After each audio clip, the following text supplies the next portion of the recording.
తెలంగాణలో పార్టీ ఫిరాయింపు ఎమ్మెల్యేలు దానం నాగేందర్, కడియం శ్రీహరికి ఊరట లభించింది. కడియం, దానం అనర్హత పిటిషన్లు డిస్మిస్ చేశారు స్పీకర్ గడ్డం ప్రసాద్. మొత్తం 10 మంది ఎమ్మెల్యేలు పార్టీ ఫిరాయించగా ఇప్పటికే 8 మందికి స్పీకర్ క్లీన్ చిట్ ఇచ్చారు. ఇప్పుడు దానం, కడియంపై దాఖలైన అనర్హత పిటిషన్లు కూడా డిస్మిస్ చేయడం ఆసక్తికరంగా మారింది. రేపు సుప్రీంకోర్టులో విచారణ ఉన్న నేపథ్యంలో పార్టీ మారిన ఎమ్మెల్యేల అంశం ఇవాళ తీర్పు ప్రకటించడం గడ్డం ప్రసాద్. ఇక రేపు సుప్రీంకోర్టు ఎలాంటి నిర్ణయం తీసుకుంటుందనే దానిపై ఉత్కంఠ కొనసాగుతోంది.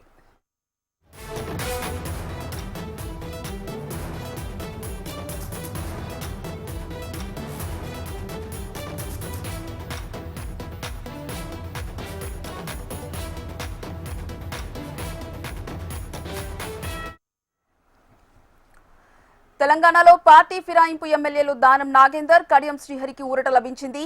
కడియం, దానం అనర్హత పిటిషన్లు డిస్మిస్ చేశారు స్పీకర్ గడ్డం ప్రసాద్. దీనిపై ఎమ్మెల్యే దానం నాగేందర్ స్పందించారు. స్పీకర్ తీరుపై ఆయన ఆనందం వ్యక్తం చేశారు. తనపై కొందరు కావాలనే వ్యక్తిగతంగా ఫిర్యాదు చేశారన్నారు దానం. తనపై స్పీకర్ కు ఫిర్యాదు చేసేందుకు బీఆర్ఎస్ ఎల్పీ నేత మహేశ్వర్ రెడ్డికి ఏం అధికారం ఉందని ప్రశ్నించారు. తాను కేసీఆర్ కు జవాబుదారినేనని, కానీ తనను దూరం పెట్టారని చెప్పుకొచ్చారు. తాను ఏ తప్పు చేయలేదని, స్పీకర్ కు అన్ని ఆధారాలు ఇచ్చానని, అందుకే తనకు స్పీకర్ క్లీన్ చీట్ ఇచ్చారని చెప్పారు దానం నాగేందర్. ఇదే అంశానికి సంబంధించి పూర్తి సమాచారం మా ప్రతినిధి ప్రవీణ్ అందిస్తారు. ప్రవీణ్.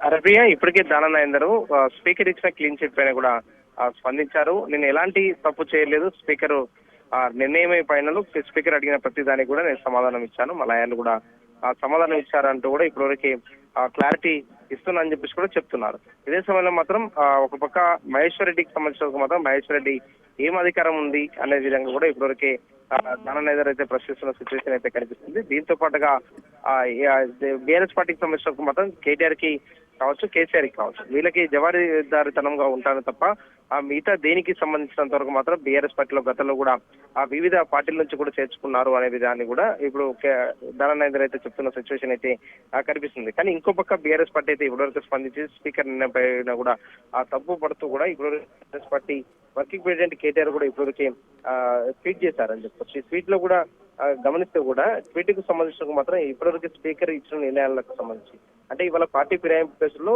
దానం నాగేందర్ కావచ్చు, కడియం శ్రీహరి వీరిద్దరికి కూడా క్లీన్ చిట్ ఇచ్చేది. ఈ క్లీన్ చిట్ ఇవ్వడం పట్ల కూడా ప్రజాస్వామ్యంపై బహిరంగ దాడి జరిగిందంటూ కూడా కేటీఆర్ ఇప్పటివరకు ట్వీట్ చేస్తారు. దీంతో పాటుగా కాంగ్రెస్ పార్టీ బీఫామ్ మీద ఎంపీగా పోటీ చేసిన దానం నాగేందర్ కు ఏ విధంగా క్లీన్ చిట్ ఇస్తారు, ప్రజాస్వామ్య తీర్పును కూడా అవమానించడం అంటూ కూడా ఎక్స్ లో కూడా పేర్కొన్నారు. అదేవిధంగా పార్టీ ఫిరాయింపులో కూడా స్పీకర్ తీసుకున్న నిర్ణయం ప్రజాస్వామ్య చరిత్రలో ఇది ఒక చీకటి రోజు అంటూ కూడా ఎక్స్ లో పేర్కొన్న సిచ్యువేషన్ అయితే కనిపిస్తుందని చెప్పొచ్చు. దీంతో పాటుగా కేవలం ఇది ఒక తీర్పు కాదు, అధికారంలో ఉన్న వారికి అనుకూలంగా రాజ్యాంగ వ్యవస్థను ఉపయోగించే దానికి ఉదాహరణ అంటూ కూడా ఎక్స్ లో పేర్కొన్న సిచ్యువేషన్ కనిపిస్తుంది. దీంతో పాటుగా ప్రజల ఓట్లతో గెలిచిన పదవులు వ్యక్తిగత లాభాల కోసం మార్చుకుంటే స్పీకర్ దానికి ముద్ర వేస్తే ప్రజాస్వామ్య విలువలు ఎక్కడ నిలుస్తాయి అంటూ కూడా ఒక ఆవేదన కూడా వ్యక్తం చేస్తారు. ఇలాంటి నిర్ణయాలు ప్రజా విశ్వాసాన్ని దెబ్బతీస్తాయి. తెలంగాణ ప్రజలకు అన్ని గమనిస్తున్నారు, సరైన సమయంలో కూడా సరైన నిర్ణయాన్ని చెప్తారు అంటూ కూడా ఇప్పటివరకు ఎక్స్ లో కేటీఆర్ కూడా ఫోర్స్ చేసిన సిచ్యువేషన్ అయితే కనిపిస్తుందని చెప్పొచ్చు. ఇదే సమయంలో మాత్రం ఇప్పటివరకు 10 మందికి సంబంధించి కూడా 15 మంది మీద కూడా ఇప్పటివరకు పిటిషన్ ఇచ్చారు. 10 మందికి సంబంధించి కూడా ఇప్పటివరకు స్పీకర్ మాత్రం క్లీన్ చిట్ ఇచ్చిన సిచ్యువేషన్ అయితే కనిపిస్తుందని చెప్పవచ్చు. మనం గమనిస్తే దానం నాగేందర్, అదేవిధంగా కడియం శ్రీహరి, తెల్లం వెంకట్రావు, పోచారం శ్రీనివాస్ రెడ్డి, డాక్టర్ సంజయ్ కుమార్, కాళ యాదవ్, బోన్ల కృష్ణమోహన్ రెడ్డి, గూడెం మైపాల్ రెడ్డి, అదేవిధంగా ఆర్కేపూడి గాంధీ, టి ప్రకాష్ గౌడ్ ఈ 10 మందికి సంబంధించి కూడా ఇప్పటివరకు స్పీకర్ అయితే క్లీన్ చిట్ ఇచ్చారని చెప్పుకోవచ్చు.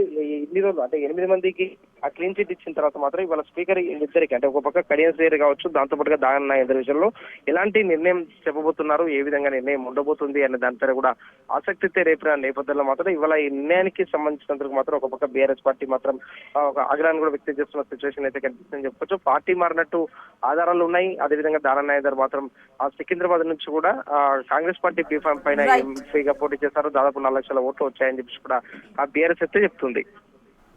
Right, thank you Praveen.